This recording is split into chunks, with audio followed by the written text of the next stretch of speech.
The TI9 Compendium Prediction section is now open, and it offers players the opportunity to win up to 20 levels for their Battle Pass.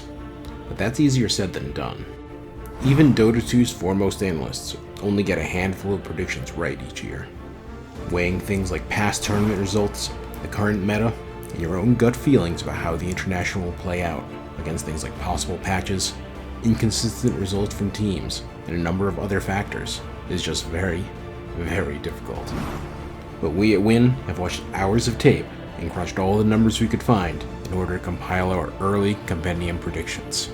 The International is over a month away at this point, and a number of different things could happen over the coming weeks that could change our picks.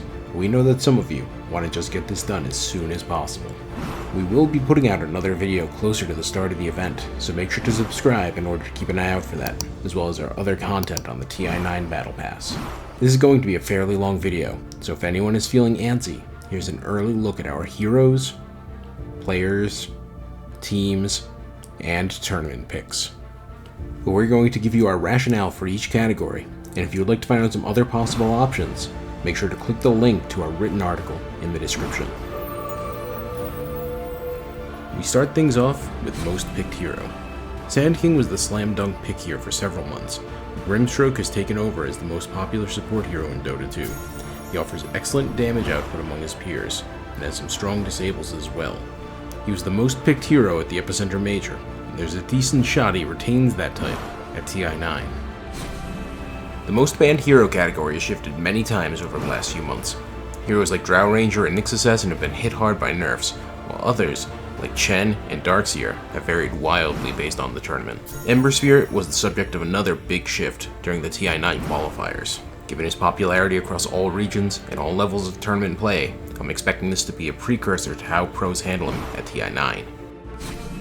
Now we're getting into the categories that are more luck than science. While we can do extensive research on the picks and bans in previous tournaments, hero with the highest win rate could be a surprise pick that gels with the so-called TI meta, or it could just be some hero that gets picked 5 times, but happens to win 4 of those games. Any off-meta hero with a strong speciality could work here. We just so happen to be going with Sniper. Just like hero with the highest win rate, hero with the highest kill average tends to be won by a surprise entrant. Queen of Pain is obviously capable of scoring loads of kills, and should be able to hit that 5-pick threshold. Bounty Hunter and Zeus are both very strong candidates to win highest assist average, but they probably aren't going to be picked often enough to actually pull the trigger on here. Nyx Assassin is a great hero for setting up kills, and he's been an enduring favorite in the current meta. He's a strong candidate for this category, but if Bounty Hunter or Zeus start gaining traction with pros, we probably won't be able to keep him here. Lone Druid is punished harder for dying than any other core. That makes him a great pick for the hero with the lowest death average. In the hands of a top level player, Druid will only die a handful of times in a game, regardless of the outcome. He isn't especially popular right now, but Warden is an incredibly fast farmer that has the tools to drag games out for extended periods of time. Add to that how he is a favorite among some of the top carry players entering TI9, and he's well positioned to win this category. Everything that was said about Warden for hero with the highest last hit average can also be said about him for hero with the highest experience average. The only other important note is that his ability to dual wield 2 Hands of Midas can make for a number of games where he jumps out ahead in levels very early. The next 2 categories are mostly guesswork since they boil down to just 1 game. For both, you're going to want to look for a survivable core that is capable of fragging out. Morphling is a great snowballing carry that can find kills at any point in the game, making him about as good as any other pick for this category. All you can do for highest last hits in a game is pick a fast farming core and pray. Alchemist, Warden, and Anti-Mage are all good picks here, but we'll go with Tinker based on some of the recent buffs he's received. The teams category starts with the biggest question heading into TI9. Who's going to win? With an incredibly strong season that included first place finishes at 2 majors and 3 different ESL 1 tournaments, Team Secret are the on-paper favorites to win TI9. They had a surprisingly short run at the Epicenter Major, but their season to this one has just been too good to not pick them here. Virtus.Pro has slowed down over the course of the season, but they're still an offense-focused team that should be a strong pick for team with the most kills in a game. Highest kill average is usually tied very closely with making the top 4, so picking Secret here already would have been a great move. The fact that they actually won this category last year as well certainly doesn't hurt matters. This is another tricky one, because anyone could hypothetically win fewest deaths in a game.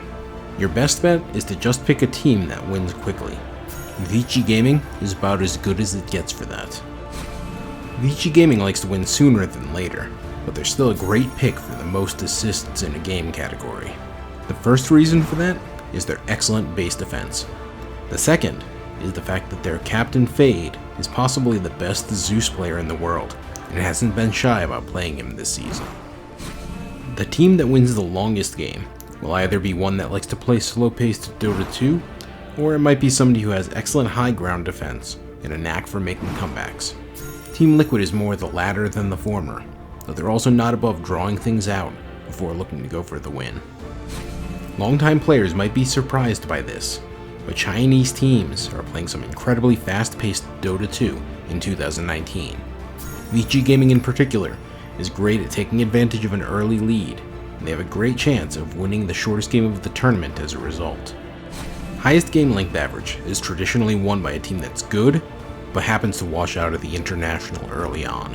Ninjas and Pyjamas has the look of that kind of team, and they actually already have one of the highest game length averages in all of professional Dota 2. Despite only finishing in the top 6, Team Secret actually won team with the most different heroes picked at TI8. Considering we're picking them to win TI9, it would be almost silly not to take them for this category. This category is all about picking out one of the first eliminations from TI9, and we're looking at the representatives from South America. They might be able to scrounge up some wins, but they're the on-paper worst team heading into TI9, and as such the easy pick for a team that plays the fewest different heroes.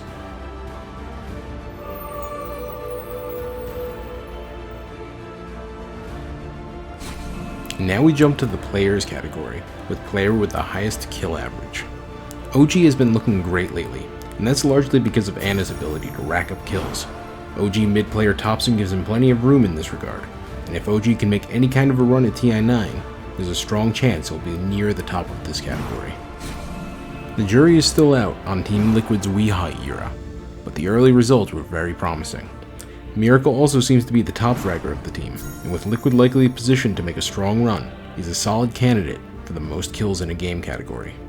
None of the different teams that have a 4 Protect 1 style managed to qualify for TI9, and that means there are a lot of different strong candidates for player with the lowest death average category. We're placing our bet on Paparazi. The Vici Gaming carry is one of the safest farmers in Dota 2 regardless of how his team performs, and that's exactly what you're looking for here. Highest assist average is one of the toughest categories to pin down. Both tournament winners and early eliminations can hypothetically end up taking this spot. Vici Gaming Captain Fade typically ends up at the high end of this category, and could wind up at the very top at TI9. Most assists in a game is the least scientific category in the entire compendium. All of the single game categories are largely guesswork, but this one could be won by any player on any team. FY from PSG LGD won this category last year, and could put in a repeat performance.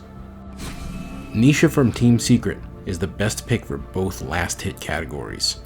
The former Team Kingwin player is one of the most efficient farmers in Dota 2 today, and Team Secret can often find themselves involved in very long games. Player with highest GPM in a game basically boils down to which player is most likely to have a massive game on Alchemist. There are plenty of solid options here, including Sumail from Evil Geniuses and No One from Virtus.Pro, but Armel from TNC Predator is probably the best overall pick. Team Secret's Nisha is a great candidate for this category as well, but we're looking back towards Team Liquid's Miracle for highest GPM average. We're feeling very bullish on where Team Liquid is headed, and the addition of Wii actually puts Miracle in a stronger position to rake in gold. Rounding out the players category, in player with the most different heroes played, is Team Secret's MidOne. The mid laner is as versatile as they come in Dota 2, and with Team Secret positioned to make a long run, he'll have lots of opportunities to play as different heroes.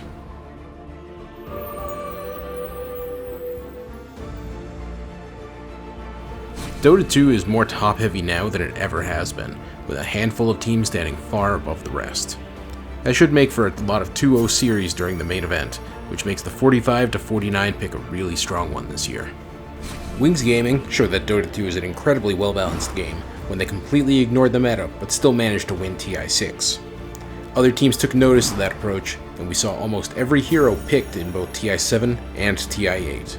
I'm not expecting that changes this year. The total number of heroes banned doesn't usually hit the 100 mark, but it gets pretty close. I'm going with 91 to 100, but 81 to 90 is also a very strong option.